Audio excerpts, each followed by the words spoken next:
tomato কত রিয়া 80 টাকা শাহজাহানের সাউ তুমি শাহজাহানের সাউথ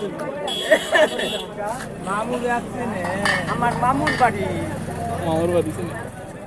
আরে জালি আকু আয়েন না মামু অনেক দিন দিয়ে না বুড়া হয়েছে না আঠা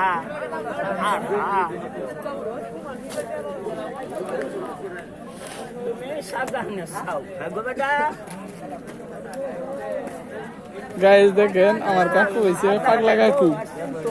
আমাদের নতুন বাজারও আমার কাকু ব্যবসা করে বুঝলেন আমার কাকু কিন্তু পাগলা কাকু কাস্টমার লাইলে একটা কাস্টমার বিদায় হয়ে দেয় না সবার এই মাল দিয়া দেয় কাকু পেঁয়াজের ফুল কত রে বেছো ওদের 10 টাকা হুদা 10 টাকা কেজি 2 নে 30 টাকা আমি কোনটা নিবাই আমার তো হুদা 10 টাকা হইলে চলে 10 টাকা কেজি বেসন যাইতো না রাস্তা না না কেরে ভাইরাস করুন বেটা পোলা ঘরের পোলা ভাইরাস করে দে হ্যাঁ কি ভাইরাস করবা